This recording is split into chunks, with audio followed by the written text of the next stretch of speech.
How y'all doing today?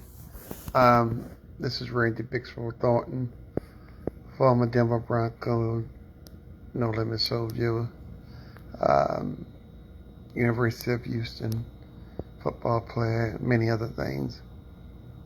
One thing I'm an advocate is for depression and mental health issues because I know what depression did to my life.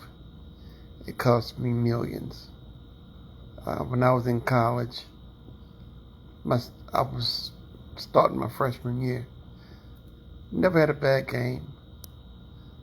Going into my senior year, they projected me to be a second round draft pick, and I was just happy about everything.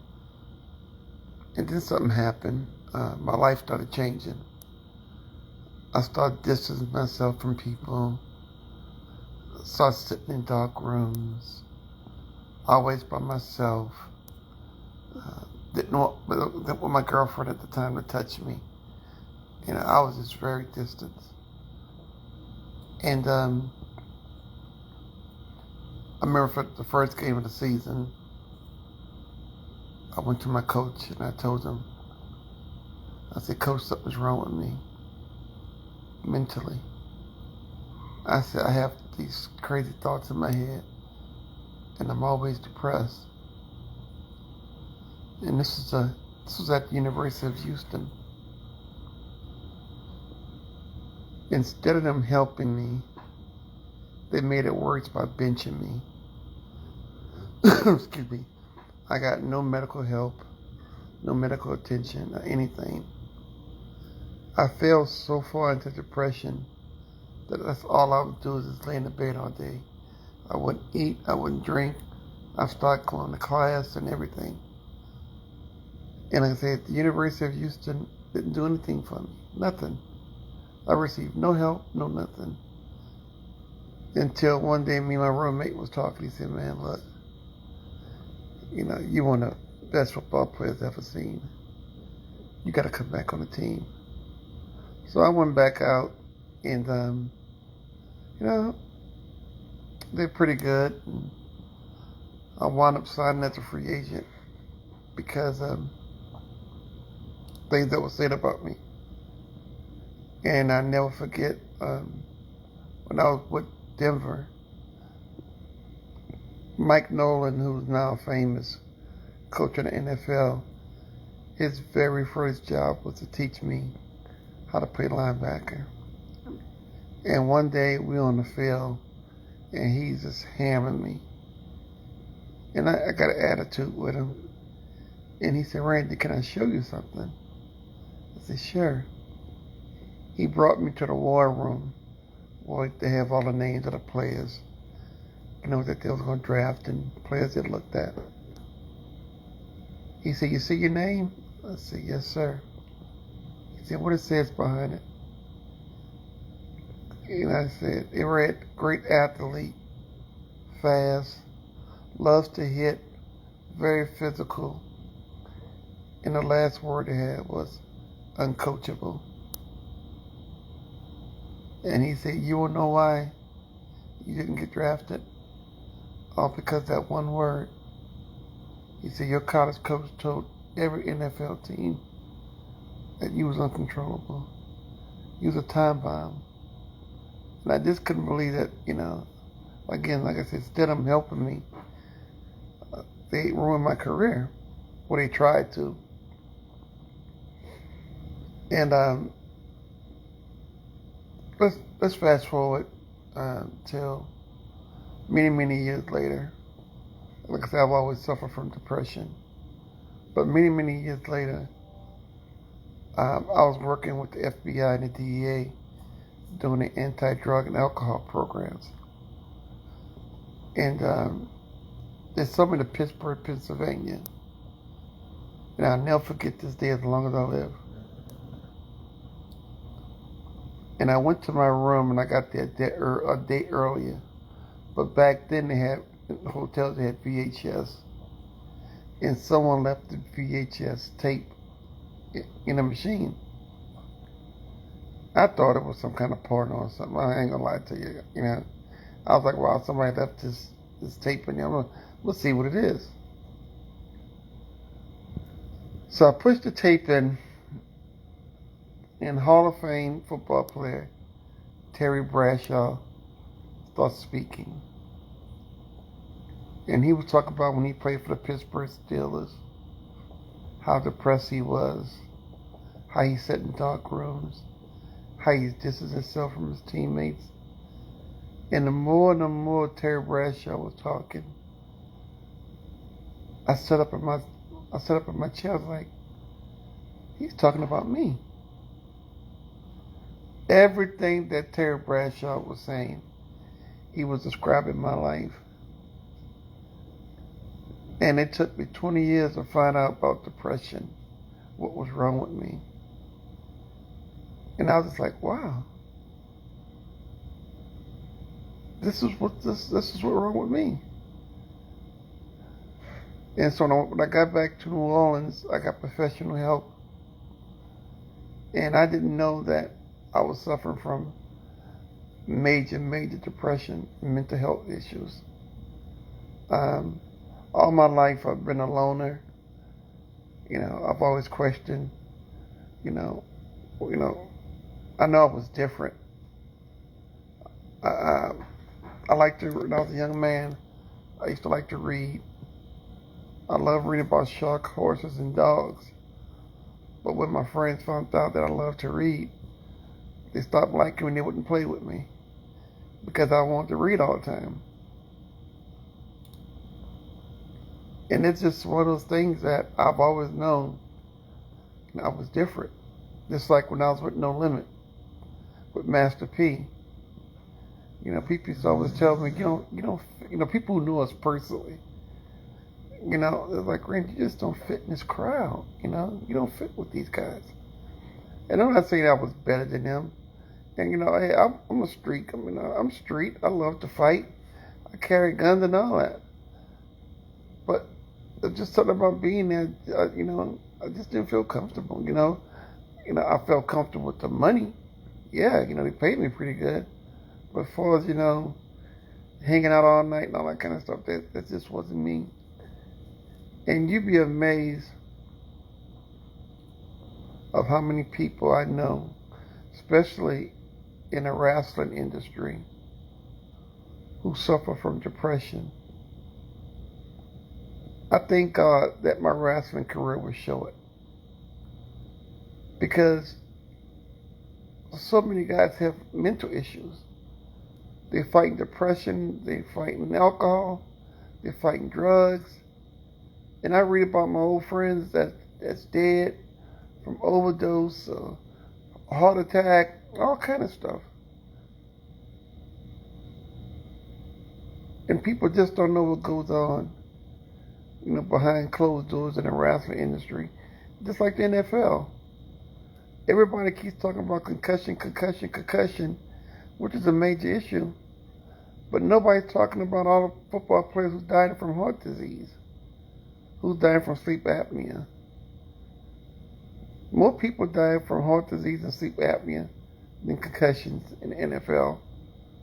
But I guess it's just not a main topic, and it's something that nobody really wants to talk about. But that's the truth of the issue. Nobody wants to talk about NFL players, who suffer from depression after they leave the game. And I mean it from the bottom of my heart. Everybody feels sorry for the players. They feel sorry for us. But nobody feels sorry for the family. Nobody feels sorry for the wives and the girlfriends and the children who have to take care of old football players. And they go through hell.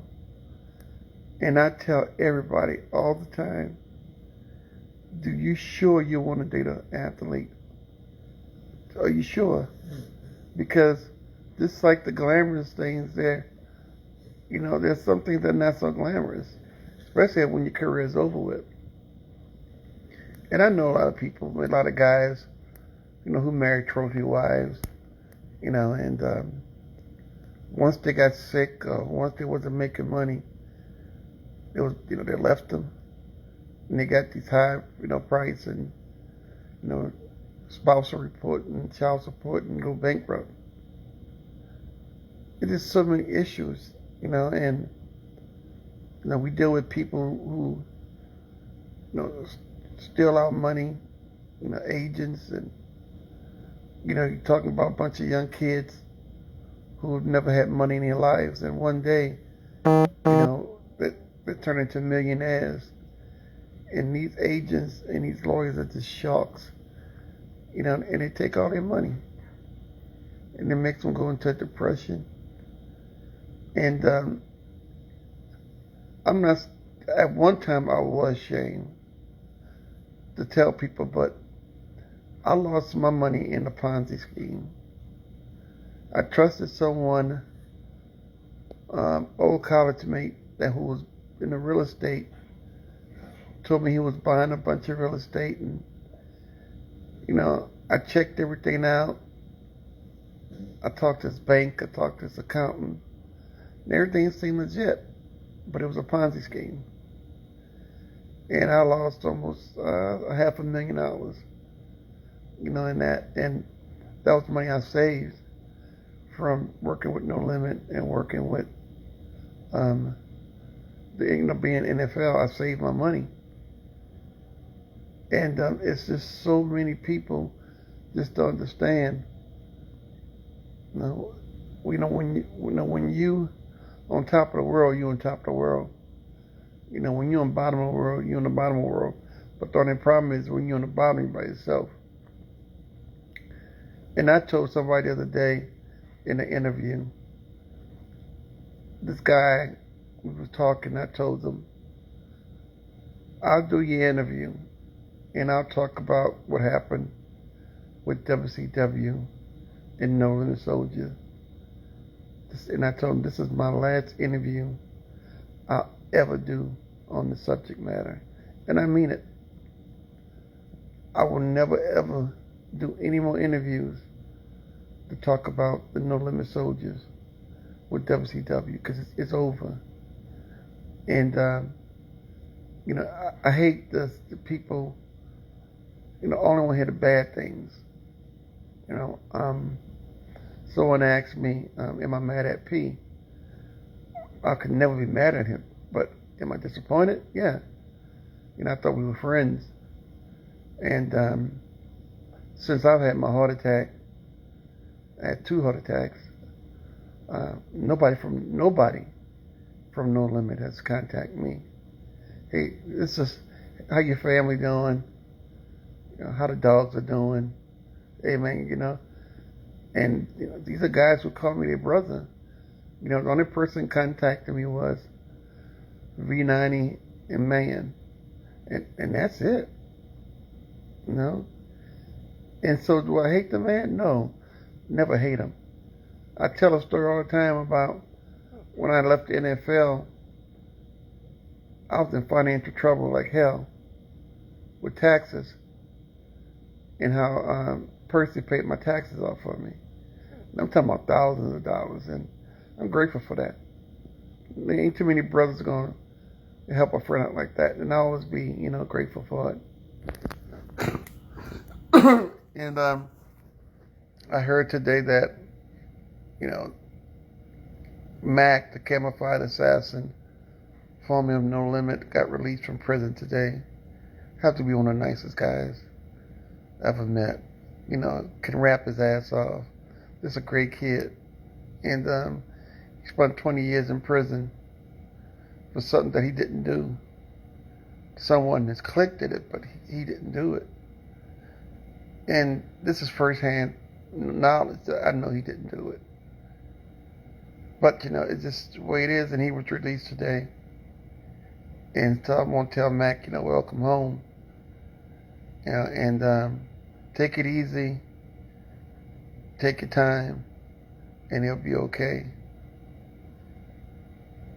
And I'm telling you right now, people, we lost so many. I think about, and I just sit down, and I think about the people we lost. Like Big Ed, Even see murder locked up, as the law says, Mr. Magic, all these, all these brothers that's no longer with us. But I have great memories, and it's just so funny because every time I do an interview, any kind, that's all they want to hear is the negative part of me being part of No Limit. And there is no negative part. There is none. Brother gave me opportunity to see the world like I'd never seen before. I've gone to music awards. I've drove every kind of car I ever wanted. Lived in mansions, big old houses. All because of No Limit. And I'm grateful for it. I really am. And like I said, am I mad? No, I'm not mad. Am I hurt? Fucking right. I mean, hell yeah, I'm hurt. Hey, let's call a brother. Hey man, how you doing? Your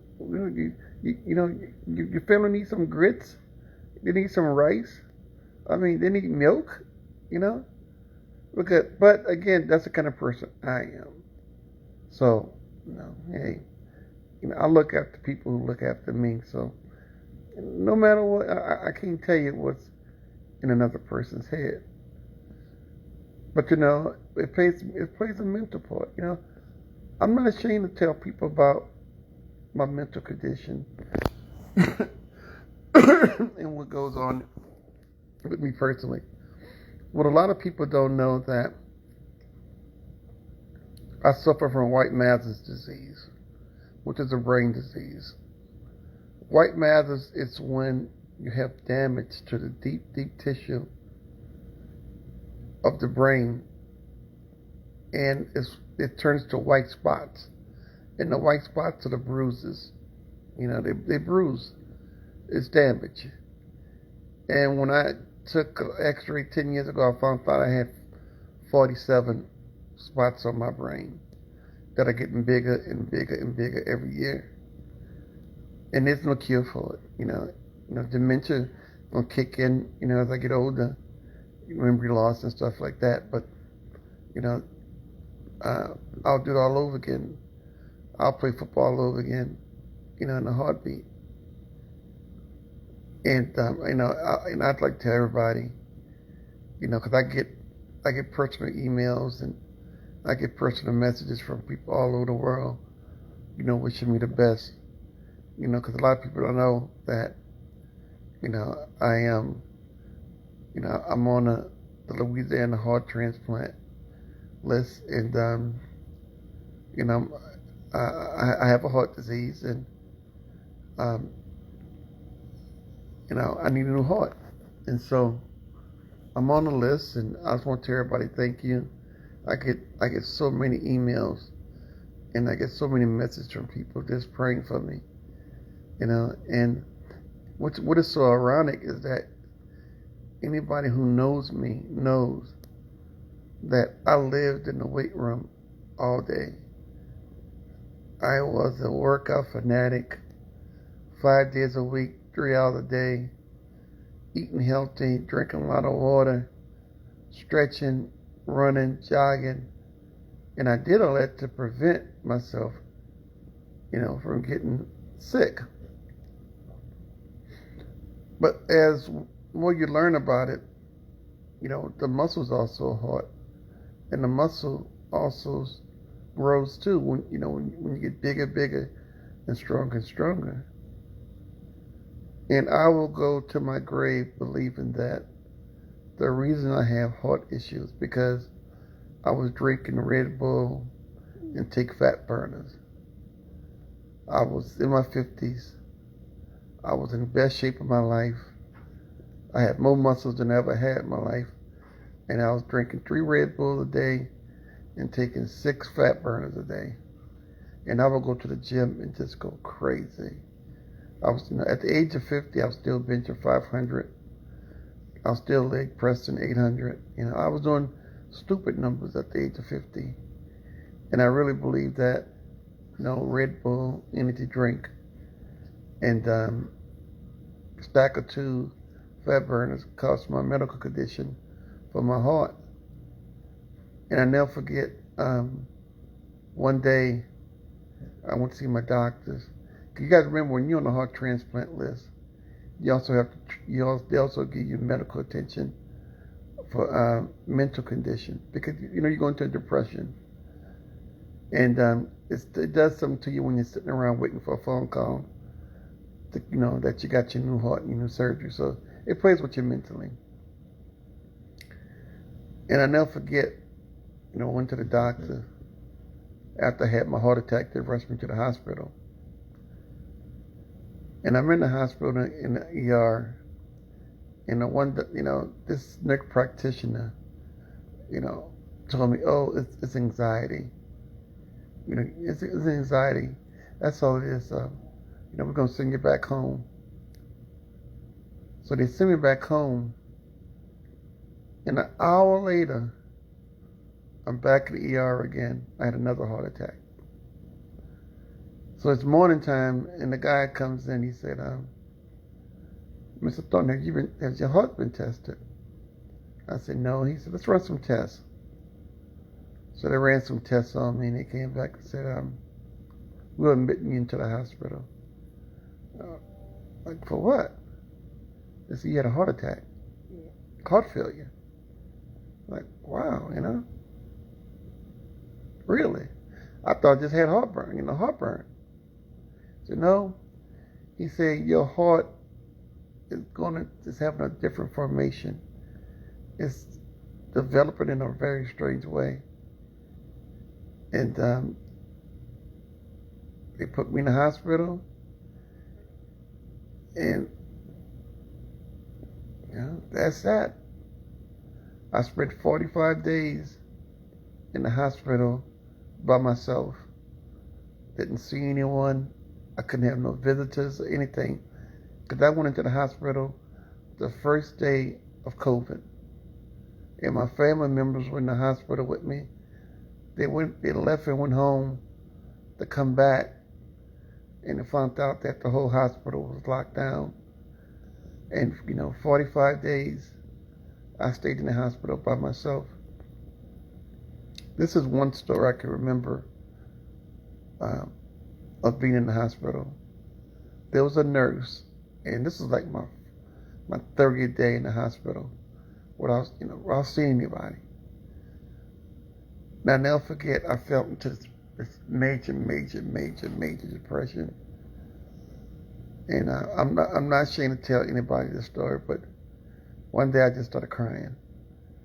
And I told the nurse, I said, I feel like I'm dying. I dropped down to 280 pounds. I dropped down to 200 and 180 pounds in less than a month. I was so skinny and so small.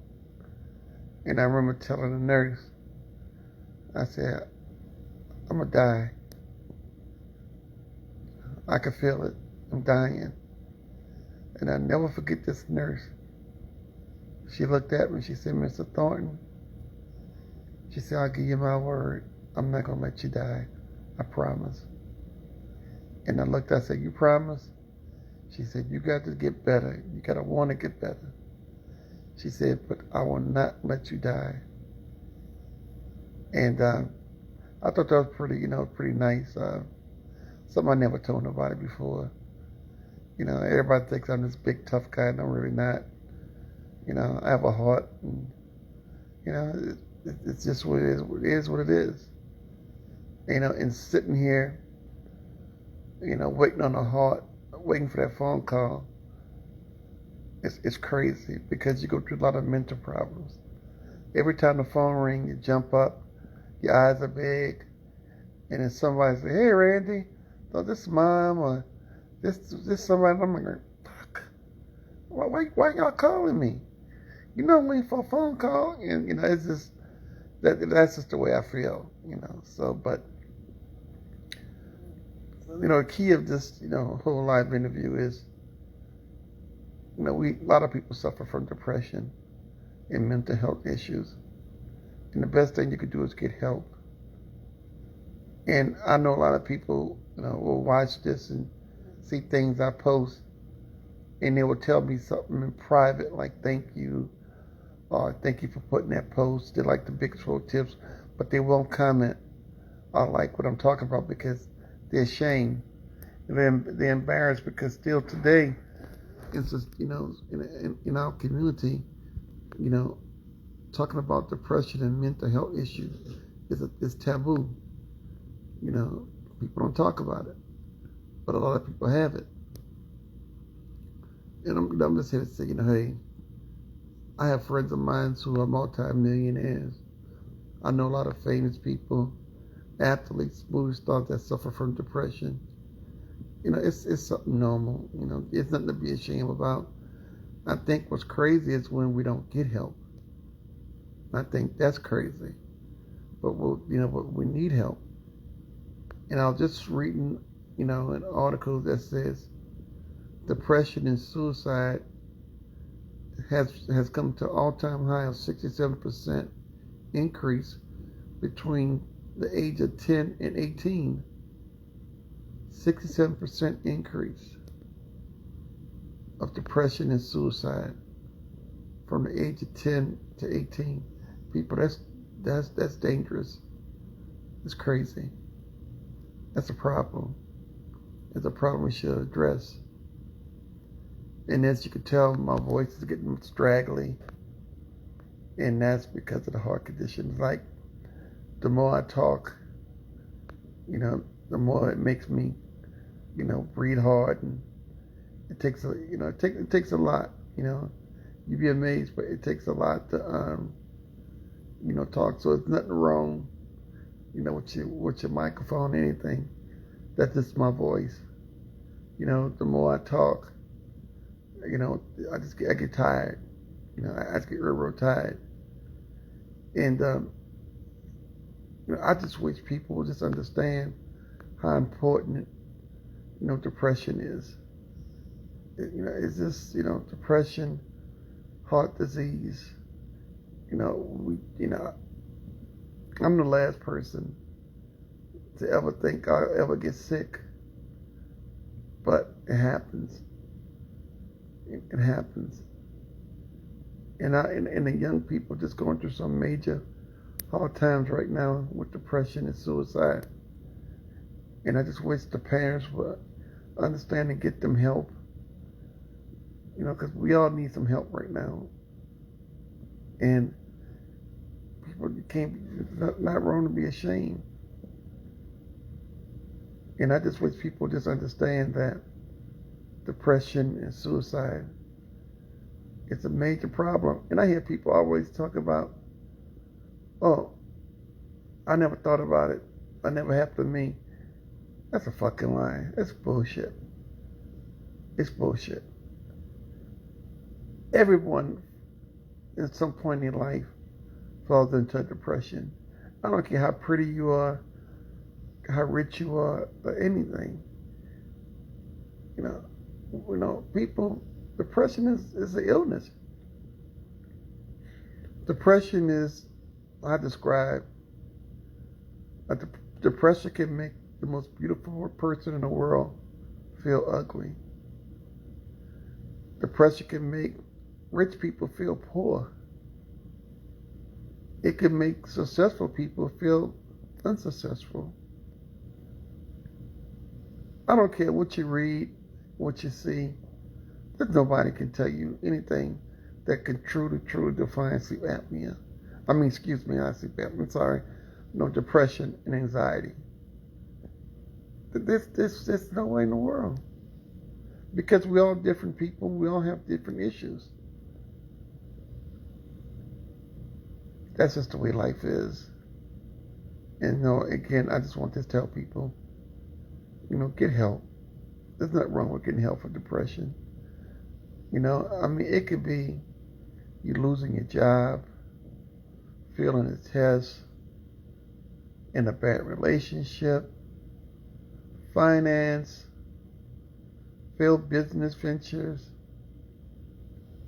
There's just so many things that could trigger depression And I just want to tell people, just get help, and don't wait too long, because if you wait too long, it could be the end. And I want to say thank you to everybody, and keep sending me the message. I read every one of them, and I want to say thank y'all again.